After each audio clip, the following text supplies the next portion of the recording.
የብሔር ፖለቲካ እስከኖረ ድረስ ነው የኔ ሰርቫይቫል ብሎ የሚያስብ ተቃዋሚም በግልም በተለያየ መንገድም እዛ ሂደት ውስጥ ያሉ ሰዎች ለዚህ ብሔር ፖለቲካ ሲስ ልብ ያላቸው ሰዎች ስለሆኑ የብሔር ፖለቲካ እንዲቀጥል የብሔር አካላል እንዲቀጥል አድርጎታል። እንግዲህ ምንም ማድረግ አይቻልም። እንግዲህ ያስቀመጠው ነገር ምንድነው? በምንም አይነት መንገድ የትግራይ ከፌደራል መንግስት ጋር ድርድር እያካሄደ አይደለም። ወደ መቀሌ የመጣ ቡድንም የለም፣ ድርድር የለም። ሞሳድ እንግዲህ የእስራኤል የስለላ ድርጅቱ ኤርትራን አስጠንቅቋታል። በምን ጉዳይ ነው ያስጠንቀቀው? ኤርትራና ሞሳድን ምንድነው ኤርትራና እስራኤል ምን አጋጫቸው የሚል ፍንጭ የሰጠ አንድ መረጃ ወጥቷል።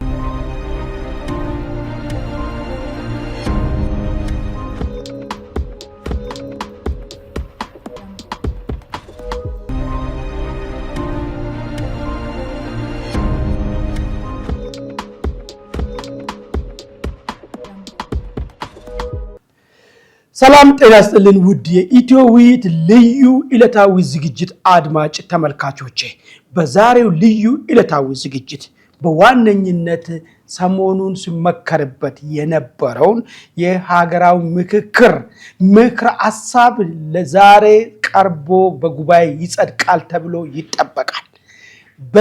በዛሬ ጉባኤ ላይ ምን ሐሳቦች ይነሳሉ እንዲጸድቁ የሚለው ጉዳዮች ላይ ሰፋ ያለ ነገር ይያለሁ።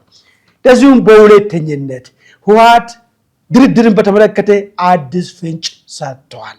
ድርድሩ ምንድነው? የት ነው የሚደረገው? ስለ ድርድር የሚወራው ምንድነው? ከዚሁ ጋር ተያይዞ ስለ ጥምር ኃይሉ ወይ ደግሞ ጽምዶ ስለተባለው ከፋኖ ጋር ጣምሮ ጥምር ምን ሊያደርግ እንዳሰብም ፍንጭ ሰጥቷል። ስለሱም ይያለሁ። በመጨረሻ ላይ የእስራኤሉ የስለላ ድርጅት ሞሳድ ኤሪትሪያን አስጠንቅቋል። ምንድን ብሎ ነው ኤርትራን ያስጠነቀቀው? እስራኤልና ኤርትራን ያጋጫቸው ምንድነው የሚለውን ጉዳይ የሚዳስሰው ነገር ይኖረኛል። ለሚቀጥሉ ግማሽ ሰዓታት ቆይታ ከእናንተ ጋር ማድረገው እኔ አማኑኤል መንግስቱ ነኝ። እናንተም ኢትዮ ውይይትን ሰብስክራይብ እያደረጋችሁ እንደዚህ ነው ላይክ እና ሼር እያደረጋችሁ ይሄ ውይይት ለሌሎች ተደራሽ እንዲሆን እንድታደርጉ ዘንድ እየጠየቁ ቀጥታ ወደ መጀመሪያ አጀንዳዬ ይገባለሁ ማለት ነው።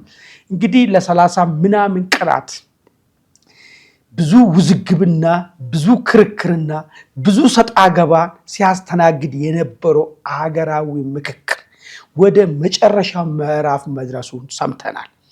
ዛሬም ይሄ የጠቅላላው በ4 ሺዎች የሚደረገው ጉባኤ ላይ ቀርቦ ይጸድቃል የተባለ ምክር ሐሳብ ከ8ቱ ቡድን የወጣ ምክር ሐሳብም ታውቋል። ምን እንደተያዘ በዚህ ምክር ሐሳብ ውስጥ ምንድነው የተነሳው?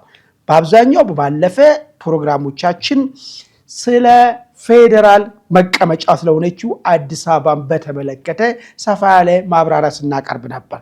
ዛሬ ከሱ ውጪ ያለው በዚህ አገራዊ ምክክር ላይ በዛሬው ጉባኤ ላይ የሚቀርቡት ምክር ሐሳቦች እነማን ናቸው? ምን የሚሉ ነገር ናቸው? የትኛው በጸድቅ ለሀገር የሚጠቅም ነገር ይኖራል? የትኛው ደግሞ ከንቱ ነገር ይሆናል?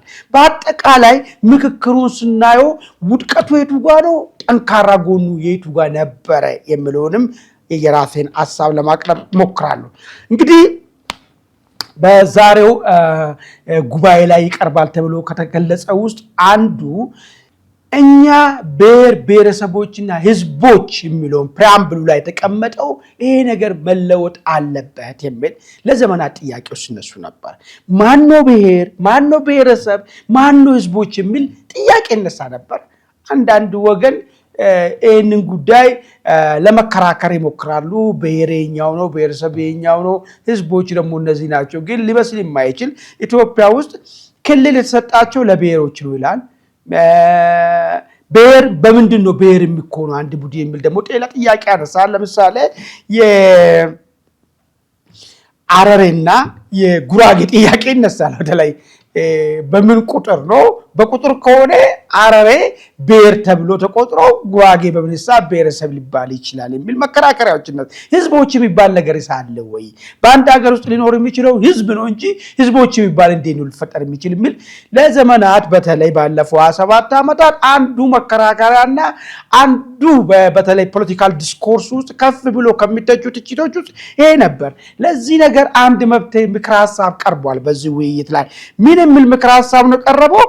እኛ ህብረ ብሔራዊ ኢትዮጵያ ህዝብ የሚል እዚህ በዚህ ብሔር ብሔረሰቦች እና ህዝቦች የሚለው ቦታ ላይ እኛ ህብረ ብሔራዊ ኢትዮጵያ ህዝብ የሚል እንድተካ ይሄ ብሔር ብሔረሰቦች ህዝቦች የሚል ትርጉሙም ሁኔታውም በፍጹም ሊሆን የማይችልና ማነው ብሔር ማለት ምንድነው? ሀገር አይደለም ወይ? ስንት ሀገር ነው ያለው ኢትዮጵያ ውስጥ የሚል ጥያቄም ስለሚያስነሳ በዚህ ምክንያት በዚህ እንዲተካ የቀረበው ነገር ቀርቧል። እንግዲህ በዚህ ምክር ሐሳብ ላይ እንደዚሁም ብሔረሰቦች የሚለው ሁሉ ብሔረሰብ በሚል እንድተካ የሚል ምክር ሐሳብ ቀርቧል። እንግዲህ ዛሬ 4000ዎቹ ይህንን ጉዳይ ያጸድቃሉ አጸድቁም ሌላ ጉዳይ ሆኖ ምናልባት ተቃውሞ ይገጥማል ተብሎ አይጠበቅም። ነገር ግን አንዱ ከሚቀርበው ነጥብ ውስጥ አንዱ ይሄ ነው ማለት ነው። እርግጥ ነው መልካም ነገር ነው። እንደው እንደ ሀገር ራሱ ኮንፊዥን ይፈጠር ነበር ነው። እንደ ህዝብም ደግሞ እርግጥ ነው የተለያየ መልታ ካልቸር ህዝብ ነን የሚታወቅ ጉዳይ ነው። ይሄ ማለት ግን በጣም የተለያየ አገር ነን የሚላይ ስሜት ያለው ነገርም በውስጡ ስለነበረ እሱን ቀርፎ ወደዚህ ጉዳይ ማምጣቱ ምናልባት አገራዊ አንድነቱ ሊያጣብቅ ይችላል። ልክ ራሳቸውን የቻሉ ሀገር አድርጎ ራሳቸውን የሚያስቡ በዚህ ኢትዮጵያ ብሎ ማዕቀፍ ውስጥ ያሉት አንዳንድ ጠባብ ፖለቲከኞችም አስተሳሰባቸውን ሊገራ ይችላል የሚል አመለካከት ስለምነሳ ይሄ ነገር ጠቃሚ ሆኖ ሊገኝ ይችላል የሚል ነገር አለ። በሁለተኝነት እንግዲህ ቬሪ ኢምፖርታንት ነገሮች ወደ መሰረታዊ ነገሮች ሊሻገርና ኢትዮጵያ ውስጥ ምንድነው ከዚህ በፊት ጭቅጭቅ ሲነሳ የነበረው ሰው የሚገለጽበት በብሔሩ በተለይ መታወቂያው ላይ ምንም ላይ ምንድነው አንተ እኔ እንደዚህ ነኝ ብሔሬ ጉራጌ ነኝ ትግራዋያን ነኝ አማራ ነኝ ኦሮሞ ነኝ ሀዲያ ነኝ እንደዚህ የተለያየ ብሎ ራሱን ይገልጻል። አይ እኔ በዚህ መንገድ ራሴን መግለጽ አልፈልግም እኔ ኢትዮጵያዊ በሚል ማንነት አለኝ የሚሉ ቡድን ደግሞ አለ። ዝም ብለን እኛ የምንፈጥር ሳይሆን በርካታ ቁጥር ራሴን በቃ እኔ በኢትዮጵያዊ ልግለጽ ሲል ብዙ ጊዜ ጭቅጭቅ ይነሳል። ኢትዮጵያዊ የሚባል ብሔር የለም አንቀበልም የሚል ነገር ነበረ። አሁን ግን በዚህ ምክር ሐሳብ ውስጥ ራሳቸው ማንነታቸውን በኢትዮጵያዊ መግለጽ የሚፈልጉ ዜጎች ይህንን ሊስተናገድ የሚችልበት ማዕቀፍ ይዘጋጅ የሚል ነገር መጥቷል። which is wonderful። ይሄ አገር አንድ የጋራ አገር ለመገንባት በጣም ጠቃሚ ነው። አሜሪካ ብትሄድ እኔ እዚህኛው ነኝ የሚል ነገር የለም። አሜሪካን ነው የሚለው አይደል?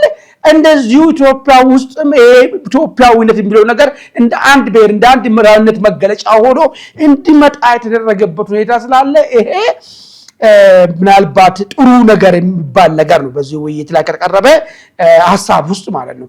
ሌላ የቀረበ ምክር ሐሳብ ከዚህ ጋር ተያይዞ ምንድነው ውድ ማንነት ያላቸው ባይዞ ሰው ራሱን ዲፋይን የሚያደርገው ራሱ ነው። ሌላ ወገን ሌላ አንደኛው ወገን ዲፋይን ማድረግ አይችልም። ወይ የኛው ወገን ያኛው ወገን አንተ እንደዚህ ነው ሊል አይችልም፣ አይገባም። ሰው በራሱን እኔ እንደዚህ ነኝ ብሎ በተናገረ ነው ሊገለጽ የሚገባው ማለት ነው። ምሳሌ ውድ ማንነት የተፈጠሩ ሰዎች አሉ። ከሁለት ከሶስት ከዛም በላይ ማንነቶች የተፈጠሩ ሰዎች አሉ። እንደዚህ አይነት ሰዎች በዚህኛው ብቻ ቁጥር በዚህኛው ብቻ እንትን በል ማለት ማን ነው እንደዚህ አይመብት ይኖረው? እኔ በፈለኩት ወይ ደግሞ ውድ ከሆንኩ ራሴን የሚገልጽበት ራሴ መንገድ ይኑረኝ ብለው ለሚጠይቁ ሰዎች ከዚህ በፊት ህግ ማቀፎ አስተናግድም ነበር። ማንነትን የሚቆጥረው በአባት ነበር የሚቆጥረው። የእናት ድርሻ ኢትዮጵያ ውስጥ አይታሰብም ማለት ነው። ይሄ አግባብ አይደለም። ውድ ማንነት ያለን ሰዎች ውድ ማንነትን ሊገልጽ በሚችል ወይ ከሁለቱም ወይ ውድ በሚል ነገር እንዲቀመጥ የሚል ጥያቄ ይቀርብ ነበር። እርግጥ ነው አይፈልጉም። ብዙ ጊዜ አንዳንድ ጫፍ የወጡ ብሔርተኞች አይፈልጉም። ሁሉም ብሔርተኞች ኢትዮጵያውን በተለይ በአሁን ባለው ሁኔታ ሜዳውን ተቆጣጥሮ ያሉት በሰሜኑም በደቡቡም በምዕራቡ በምስራቁም የብሔርተኛ ኃይሎች ስለሆኑ አይመቻቸውም። ይሄን ነገር ስለ ውድ ሲነሳ ቁጥራችን ይቀንስብናል ብሎ ስለሚሰጉ ውድ የሚባለው ዕውቅና እንዲያገኝ አይፈልጉም ነበር። ግን አሁን በቀረበው ምክር ሐሳብ ላይ ይሄንን ውድ ማንነትን ሊያስተናግድ የሚችል ሕግ ማዕቀፍ ይዘጋጅ የሚል ምክር ሐሳብም ቀርቧል ማለት ነው። እንግዲህ አይታወቅም 4000ዎች ካላፈረሱት ይቅር ካላሉት ለምን ቅድም እንዳልኩ ያው 4000ዎቹ በመሬት ላይ ያለው ነጸበራቆች ናቸው። በአጠቃላይ ደግሞ አሁን ያለው ድምጹም ጮሆ የሚሰማ ፍላጎቶቹም እንዲሳኩ ያደርጋሉ። ከሁሉ መቅጣጫ የብሔር እሳቤ ብቻ ነው። ለምን በብሔር ማዕቀፍ ውስጥ ከሆኑ ብቻ ነው እነዚህ ሰዎች ፖለቲከኛው ሰርቫይቭ የሚሆነው ሌላው እንትን የሚለው ማለት ለዛ ሲባል አይፈልጉም። ተቃዋሚም ሆነ መንግስት ውስጥም ያለ አይፈልግም ይሄ ነገር እንዲቀር አይፈልጉም ማለት ነው።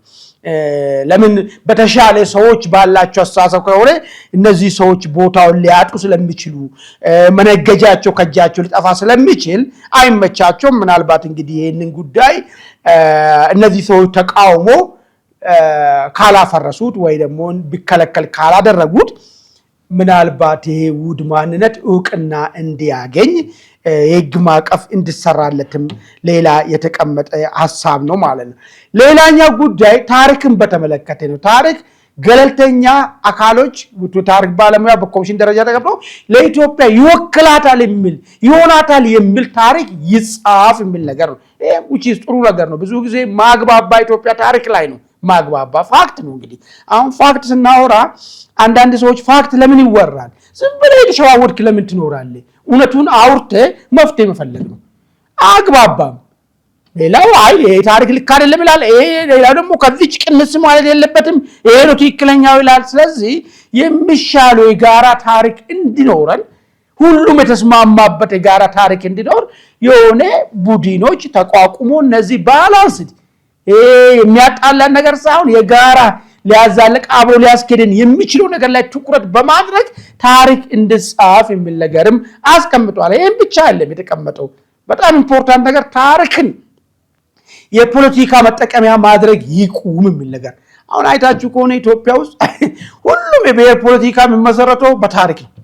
በታሪክ ላይ እንዲሆን ላይ አዲስ ኢመርጅድ እየሆነ ያለው ታሪክ ላይ መሰረት አድርጎ ትላንትና እንዲሆን ያለው እንደዚህ ያርጋችሁኛል ስለዚህ ለዚህ ሲባል እኔ ለልውና ተነስቻለሁ ይላል። ሁሉም ታሪክን ነው ደንገጡር የሚያደርገው የፖለቲካ ደንገጡር አድርጎ የሚያመጡት። ስለዚህ ከእንደዚህ አይነት ነገር መወጣት መቻል አለበት። ታሪክ ለፖለቲካ መጠቀሚያ ከመሆን መዳን አለበት የሚልም ምክረ ሐሳብ ቀርቧል ማለት ነው። ሌላ እንግዲህ ሁለት መሰረታዊ ነገሮች አሁንም ቀርቧል። እነሱ ምንድነው? የክልል መዝሙሮች ላይ ያሉ አሉታዊ ይዘቶች እንዲስተካከሉ። ይሄም ሌላ አንድ አብሮ ሊያስኬደን የሚችል ጉዳይ። ይሄ ካልሆነ አብሮ መሄዳችን ጉዳይ በጥርጣሬ ባይዞ ኢንዶክትሪኔሽን የመለያየትን የመጠላላት ኢንዶክትሪኔሽን የሚጀምረው ከታች ግራስሩት ሌቨል ላይ ነው። ላይክ በየክልሉ የሚሰጡ ትምህርት በየክልሉ የሚዘመሩ መዝሙሮች እነዚህና የተመሳሰሉ ነገሮች ናቸው። እነዚህ ነገሮች ውስጥ አሉታዊ የሆኑ ነገሮች በትግራይ መዝሙር ላይ በአማራ መዝሙር ላይ በኦሮሚያ መዝሙር ላይ በሲዳማ መዝሙር ላይ አንድ የተለያየ ክልሎች መዝሙር ላይ ያለ አሉታዊ ሌላው ላይ ጣት የሚቀስር ሌላውን በጥላቻ እንዲያይ ልጆች አይምሮ ውስጥ የሚሰርጽ ነገር እንዲስተካከል የሚል ሐሳብም ቀርቧል ማለት ነው። እንግዲህ አናቅም 4000ዎች ከጣማቸው ያጸድቃሉ ካልጣማቸው ደግሞ ወይ መዝሙር መቀጠሉ ለኛ ግል ጥቅምም ከፍተኛ አስተዋጽኦ አለው ብሎ የሚያምኑ ከሆነ አይ መቀጠል አለበት ይላሉ። ለምን ብሎ አላ የፌደራል አወቃቀሩ አሁን ያለው ጉለቶቹ ቦልቶለት እንዲቀጥል ነው አሉት። ቋንቋና ማንነት ላይ መሰረት አድርጎ በዋነኝነት እርግጥ ነው የፌደራል አወቃቀሩ የተለያየ መስፈርት ነው የሚለው ጂኦግራፊን ያስቀምጣል፣ የህዝቦች መልካም ፍቃድ ምርትን ጉዳይ ያስቀምጣል። ነገር ግን ኢትዮጵያ ውስጥ ያሉ ከ90% በላይ ክልሎች የተዋቀሩት በቋንቋና በደም ማንነት ላይ ነው። ይሄ እንዳይነካ፣ ይሄ ከተነካ አገር ይፈርሳል፣ ይሄ ከተነካ አይሆንም፣ እንዳውም ተጠናክሮ ተሻሽሎ መሄድ አለበት የሚል ሐሳብ ስላቀረቡት እነዚህ 4000ዎች አሁን በክልሎች መዝሙር ላይ ያለው አሉታዊ ጉዳዮች ላይ እንዴት ነው ይቀጥላሉ ወይስ አይሉም? በጉዳይ ሌላ ጉዳይ ነው። ግን እንግዲህ ተነስቷል እንደምክራ ሐሳብ ማለት ነው። ሌላኛው የአካባቢ አስተዳደሮች እንዴት ይዋቀሩ የሚለው ጉዳይ ላይ በተለይ አሁን ክልሎች የሚከሰሱበት ነገር አለ። ማይኖሪቲዎች በፍጹም ድምጻቸው አይሰማም፣ ውክልናም የላቸውም፣ ፖለቲካ ስልጣን የማይዙም፣ ምንም አይነት ባዳ ሆኖ ነው የሚኖሩት በክልሎች ውስጥ፣ ሁሉም ክልሎች ውስጥ ነው ነገር። ስለዚህ ይሄ ነገር መስተካከል አለበት። አስተዳደር የአካባቢ አስተዳደሮች ሲዋቀሩ ያሉት ማንነቶችን መሰረት ያደረገ ማለት ማይኖሪቲ ሆኖ በዛ ክልል በዛ ወረዳ ውስጥ ያሉት ማንነቶችን ያማከለ አስተዳደሮች መዋቀር አለበት። ሰው በአገሩ ባዳ መሆን የለበትም። በኖረው ቀላይ ፖለቲካ ውስጥ መሳተፍ አይችልም። አንተ መጠነ አንተ እንትን የተባለ መገለል የለበትም። ይምቃ እስካሁን ያለው የሚለውን ጉዳይ ነው እንግዲህ ያነሱት ያለው። ይሄም ውጪት መልካም ነገር ነው እንግዲህ ካጸደቁት ማለት ነው። ሌላኛው ጉዳይ የተነሳ የኢትዮጵያ ህጋዊ ታሪካዊ ድንበርን በተመለከተ ቀይ ባህር የኢትዮጵያ ህጋዊ ታሪካዊ ድንበር መሆኑ ይጠቀስ። እንግዲህ በተለይ ቀይ ባህር በተለይ ደግሞ አሰብን በተመለከተ ኢትዮጵያ የምታነሳው ጥያቄ አለ። ኢቨን የኤርትራ ሪፈረንደም እሱንም ምንም አይነት ህጋዊ ዕውቅና የሌለው ዲፋክቶ ቲፒኤልኤፍ በዛን ሰዓት ህጋዊ መንግስት አይደለም፣ ሪፈረንደም የማድረግ መብት አልተሰጠውም። እሱን እንኳን ብንቀበል ተብሎ እሱ እንኳን ለመቀበል ትክክል አይደለም።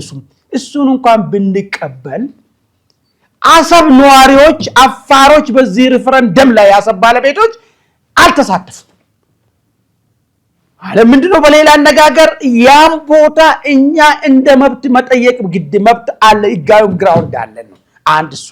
ሁለተኛ ራስ ገዝ ነበረውን እንዴት ነው ከኤርትራ አካል ጋር አጠቃላይ ይዘ የሚትሄድበት ምክንያት የሚለው ሌላ ጥያቄ አለ። ስለዚህ የኢትዮጵያ ህጋዊና ታሪካዊ ድንበራችን ቀይ ባህር መሆኑ በህገ መንግስት ውስጥ ይጠቀስ የሚል ነገር መጥቷል። ይሄ በጣም ትክክለኛ ነገር ብዬ ነው የማምነው። ይሄ ማለት ከጠቀሰ በኋላ በጉልበት በወረራ ይዞ ያሉት አካላቶች ይህንን የኢትዮጵያን ድንበር እንዲመልሱ ዲፕሎማሲያዊ ጫና ይደረጋል። ድርድር ይደረጋል። በዛም ያውን ከሆነ ግን የኢትዮጵያ ልጆች ዳር ድንበራቸውን የማስከበር ታሪካዊ ግዴታ ያለባቸው አሁን ያለ መንግስት አስተባብሮ የኢትዮጵያን ዳር ድንበርን ማስከበር ግዴታው አድርጎ እንዲወስዱ ማለት ይሄ መጠቀስ መቻል አለበት። ባይዞ አንዳንድ ጊዜ ምንድነው ህገ መንግስት ውስጥ መጠቀሱ ዕውቅና ማግኘቱ አሁን የባለፉ 27 ዓመታት ህወሓት ኢትዮጵያን በሚመራበት ሰዓት ኢቨን አይደለም ዳር ድንበር አድርጎ ጥያቄ ማቅረብ ተቃዋሚዎች ስለ ቀይ ባህር ስለ አሰብ ሲያነሱ እነዚህ ተስፋፊዎች ማሸማቀቂያ እነዚህ የሰው መሬት የሚመኙ የተባለ በመንግስት በኩል ከሻቢያ በላይ የሻቢያ አቋም ተይዞ ውግዘት ይፈጸም ነበር። ነገር ግን አሁን አንዴ ከህገ መንግስቱ ውስጥ ከገባ ይሄ መንግስትም ኖረ አልኖረም ቀጣለው ትውልድ ይሄን ጥያቄውን ቀጥሎ የመጠየቅ ሞራል እንዲኖረው ያደርገዋል ማለት ነው። ስለዚህ ምናልባት እነዚህ 4000ዎች እንግዲህ ከፈቀዱ መልካም ፍቃዱ በእነሱ እጅ ላይ ስለሆነ ይህንን ጉዳይ በዚህ ህገ መንግስት ውስጥ ቢገባ በጣም ጠቃሚ የሚሆን ይሆናል ማለት። ይሄ እንግዲህ መልካም ፓርቲዎቹ ናቸው ምናልባት ቢደረጉ። እንደዚሁም ደግሞ የአንቀጽ 39ም መገንጠል የሚል ነገር እንዲቀነስ ተደርጓል። እነዚህ መልካም ነገሮች ናቸው። ሌላ ግን መለወጥ መደረግ ነበረበት። ሌላ እናንተ ባትስማሙ እንኳን የኢትዮጵያ ህዝብ እስከ ሪፈረንደም መድረስ መቻል አለበት የሚባለው የክልል አወቃቀር ነበር። የክልል አወቃቀር እንግዲህ እዛው ያሉት አብዛኛ ማለት በሚቻለው በጣም በርካታ ፐርሰንቱ የብሔር ፖለቲካ ደጋፊ ስለሆነ ይሄ ብሔር ፖለቲካ እስከኖረ ድረስ ነው የኔ ሰርቫይቫል ብሎ የሚያስብ ተቃዋሚም በግልም በተለያየ መንገድም እዛ ሂደት ውስጥ ያሉ ሰዎች ለዚህ ብሔር ፖለቲካ ሲስ ልብ ያላቸው ሰዎች ስለሆኑ ይሄ ብሔር ፖለቲካ እንዲቀጥል የብሔር አካላል እንዲቀጥል አድርጎታል። እንግዲህ ምንም ማድረግ አይቻልም። ለነሱ መተው ነው እንግዲህ ሂዳው ማለት ነው ሪሊ ይሄ ነገር ከዚህ ነገር ብንወጣ እውነት ኢትዮጵያ ችግር ውስጥ ትገባለች የሚል ነገር ታይቷቸው ነው ወይስ ፐርሰናል የፖለቲካም ጉዳይ ሊሆን ይችላል የግል ጥቅማቸውም ሊሆን ይችላሉ ይሄ ነገር ካልቀጠለ እኔ ሀብት ማጋብስበት እኔ የተሻለ ኑሮ ምኖርበት እኔ መድረክ ላይ መውጣት የምችል ባይዞ እንደዛ ጭምብር ነው መድረክ ላይ ለመውጣት እኮ አንዳንዶች አሁን የሚያወጣቸው ሰው ፊት ሊያቀርባቸው የማይችል ዕውቀትም ላይኖራቸው ይችላል ይሄ ነገር ግን መኖሩ ያንን ካባ ለብሶ መውጣት ይሄ ነገር ብቻ ስኖር ነው የኔ እዚህ አካባቢ ላይ ቆይታ ማደርገው ከምልም አንፃር ሊሆን ስለሚችል አናውቆም ከምን ሐሳብ እንዳሰቡ ግን ይሄን የማስረዳት የነሱ ሂዳ ነው የሚሆነው ማለት ነው እንግዲህ ጠቅላላ ባለ ሁኔታ ዛሬ የአራት ሺዎቹ ጉባኤ ላይ እነዚህ ነገር ይቀርባሉ ተብሎ ይጠበቃል እንግዲህ ውጤቱ ደግሞ የትኛው ጸደቀ የትኛውን ደግሞ ከለከሉ እነዚህ አራት ሺዎች የሚሉን ነገር በኋላ አይተም በሌላ ፕሮግራም ላይ የምናነሳ ይሆናል ነገር ግን እነዚህ የተነሱ ነጥቦች ላይ እንዳው ብሳካ እንዳው ብጸድቅ መልካም ይሆናል የምትሉ ነገር ካለ እዚህ ላይ እናንተ የራሳችሁን ሐሳብ እንድትሰጡ እየጠየቁ ወደ ቀጣይ አጀንዳ ይሻገራሉ ሁለተኛነት የተነሳው አጀንዳ የትግራይ ኮሙኒኬሽን ድርድር ከመንግስት ጋር የሚደረገው ድርድርን በተመለከተ አዲስ መረጃ አውጥቷል እንደዛ ብቻም ሳይሆን የጥምረቱ የመጨረሻ መግለጫ የሚሰጥበት ቀን መቆረጡንም ተናግሯል ጥምረቱ ምን ሊያደርግ እንደሚንቀሳቀስም ይፋ አድርጓል እንግዲህ እስቲ ከድርድሩ ልነሳስት ድርድር ሰሞኑን በኬንያ ይደረጋል አንዳንድ ወገኖች ደግሞ የሆነ የተወሰደ ሰዎች ወደ መቀሌ ሄደዋል ስለዚህ ሰሞኑን ድርድር እየተካሄደ ነው የሚል ሁኔታዎች እየወጣ ነው የሚል ያለው እንግዲህ የትግራይ ኮሙኒኬሽን ኃላፊ በዚህ ጉዳይ አስመልክቶ እንግዲህ ምንድነው ያለው ብሎ ያሰበውን ነገር ይፋ አድርጓል ማለት ነው እንግዲህ ያስቀመጠው ነገር ምንድነው በምንም አይነት መንገድ የትግራይ ከፌደራል መንግስት ጋር ድርድር ያካሄደ አይደለም ወደ መቀሌ የመጣ ቡድንም የለም ድርድር የለም ማለትና ድርድር እየተባለ የተገለጸ ያለው ሆን ተብሎ የቲዲኤፍን ኃይል መቅኖ ለማሳጣት ኃይሉን ለመበተን እየተደረገ ያለው የመንግስት ሴራ ነው ድርድር የለም በድርድር ውጪ እንዳውም ያለው ከፍተኛ የሆነ ድሮን ድብደባና አንቶኖቪ ድብደባ እየተፈጸመብን ነው እዚህ እንደርታ ቀዳማዊ ወያኔ ወረዳ ላይ ትላንትና በአንቶኖቪ የታገዘና በድሮን የታገዘ ድብደባ ተፈጽሞብናል የሚል ክስም አቀርቧል እንግዲህ እውነት ድርድር የለም ወይስ ዋት ምን አስቦ ዋት ደግሞ እንገል ሳንቲሙን ውስጥ ይንገልብጦ ዋት ይያለ ያለው ድርድር መቀለ ኬንያ ላይ የተደረገ ነው ተብሎ ተቀረበው ሆን ተብሎ የኛን እንቅስቃሴ ጥርጣሬ ሊከቱ ማለት የፈለገው ምንድነው ያው ዋትና አምኖ ከዋት ጋር ለመታገል የገቡት እነፋኖና ኦላ አሉ ዋት ድርድር ጀምሯል ከተባለ እነዚህ ኃይሎች ማከለ ጀመርነው ጥምረት ይፈርሳል ስለዚህ ድርድር አልጀመርንም ኢማኑኔ እኛ ከናንተው ጋር መንግስት ለመገልበጥ ቁርጠኛ ሆነናል የሚል ነገር ለመናገር ፈልጎ ነው ዋት የሱ ቨርሽን ነው ግን ሳንቲሙን ብንገለብጠው ደግሞ ድርድር ያካሄደ ነገር ግን ድርድሩ መከታወቀ ሌሎች ኃይሎች ዋት ስር ተሰልፈን ይሄን መንግስት እንጥላለን ያሉ ኃይሎች ከዚህ ጥምረት አፈንግጦ ይወጣሉ ከጥምረቱ ደግሞ አፈንግጦ ከወጡ ችግር ይገጥመኛል በሌላ በኩል ደግሞ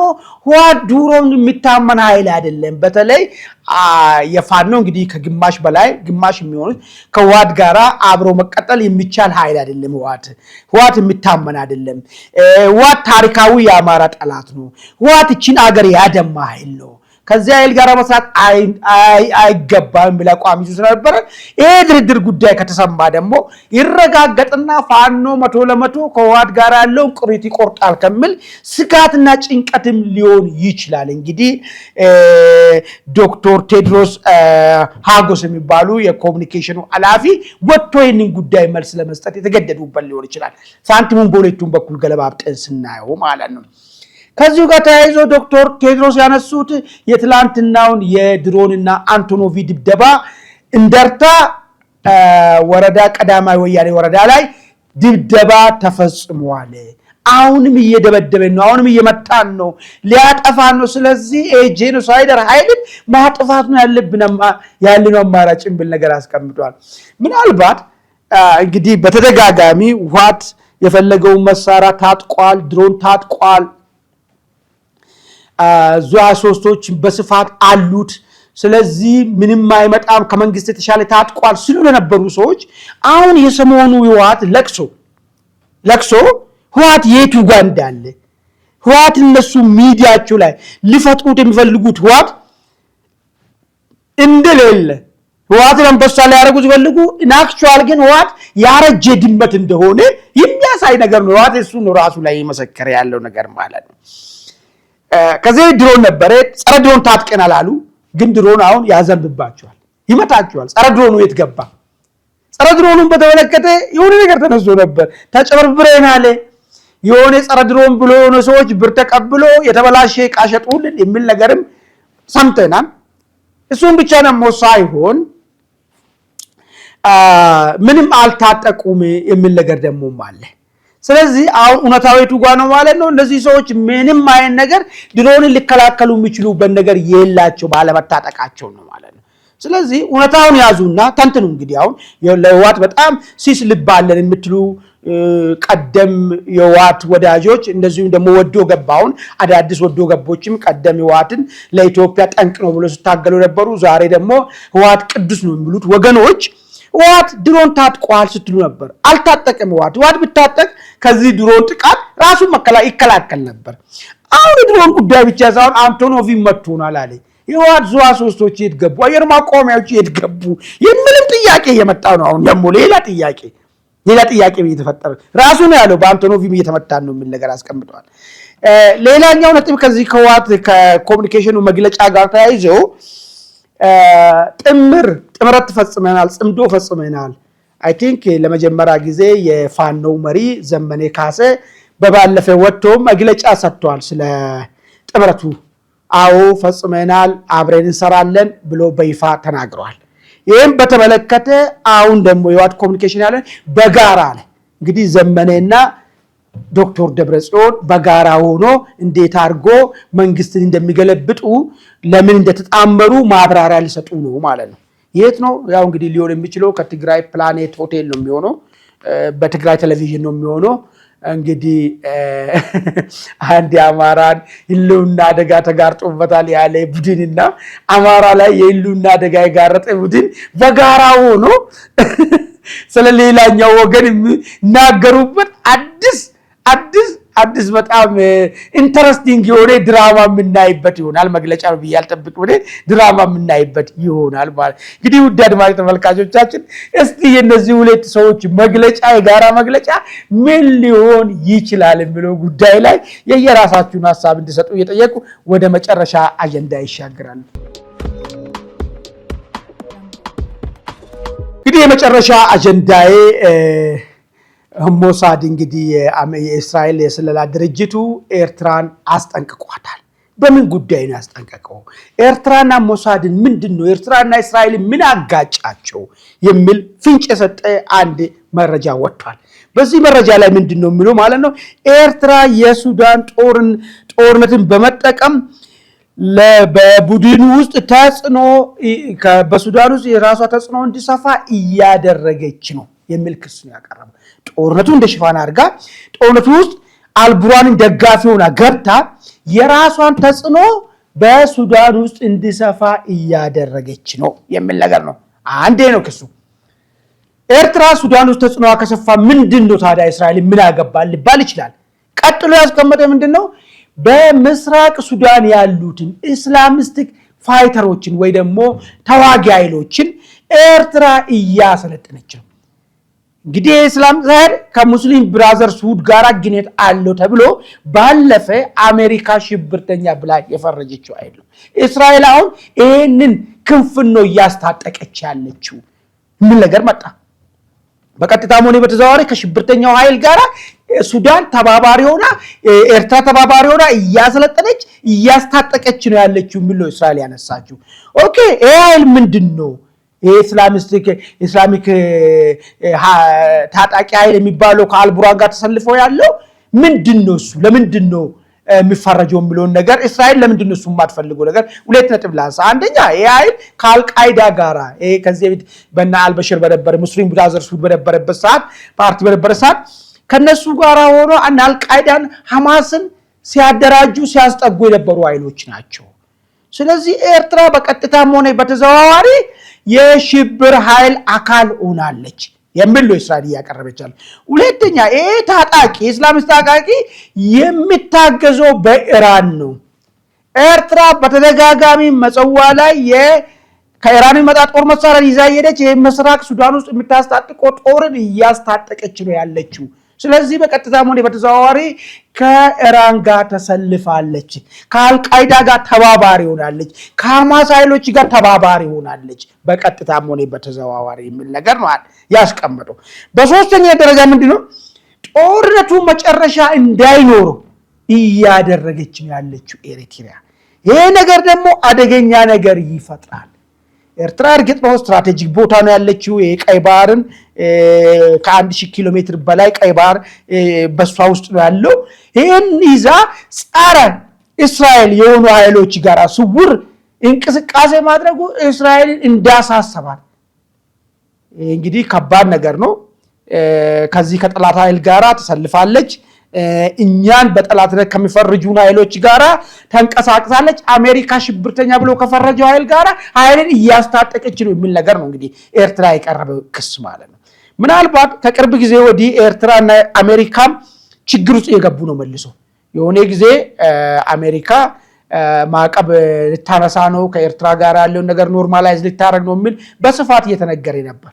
አሁን ግን ኤርትራ ራሱ ሰሞኑን በዋሽንግተን ባለው ዲሲ ባለው ኤምባሲ በኩል ባወጡት መግለጫ ምንድነው ይያሉ ያሉት? አሜሪካ ኢትዮጵያ ለምታረገው ነገር እውቅና እየሰጠች ነው፣ ቀይ ባህርን ለመውረር ኢትዮጵያ ለምታረገው ነገር ህጋዊ ልባስ እያለበሰች ነው በሚል ነው ቅሬታ ያመጣው። አሁን ቅሬታቸው በዚህ ብቻ አይደለም። አሜሪካና ኤርትራን ያላግባባው ሱዳን ውስጥ የምታረገው እንቅስቃሴ ለምን አሜሪካ በቀጥታም ሆነ በተዘዋዋሪ የእስራኤል ናሽናል ኢንተረስት አብሮ የራሳቸው የጋራ ናሽናል ኢንተረስት ስለሆነ እስራኤልን የሚጎዳ እንቅስቃሴ የተደረገ ስላለ ሱዳን ውስጥ በዚህ ጉዳይ ኤርትራ ላይ ጥርስ ነክሰዋል ማለት ነው። የኤርትራ ጣፋንታ ምንድነው የሚሆነው ቀጣይ? ምናልባት በአቀቡ ነሳል ተባለው እሱ እንደማይሆን ታውቋል። ቀጣይስ ምን ሊሆን ይችላል የሚለውን ጉዳይ እንግዲህ የምናየው ይሆናል። የዛሬው ልዩ ዕለታዊ ዝግጅቴን በዚህ ላይ ላጠቃልል። በሌላ ጊዜ እስክንገናኝ ድረስ መልካም ቆይታ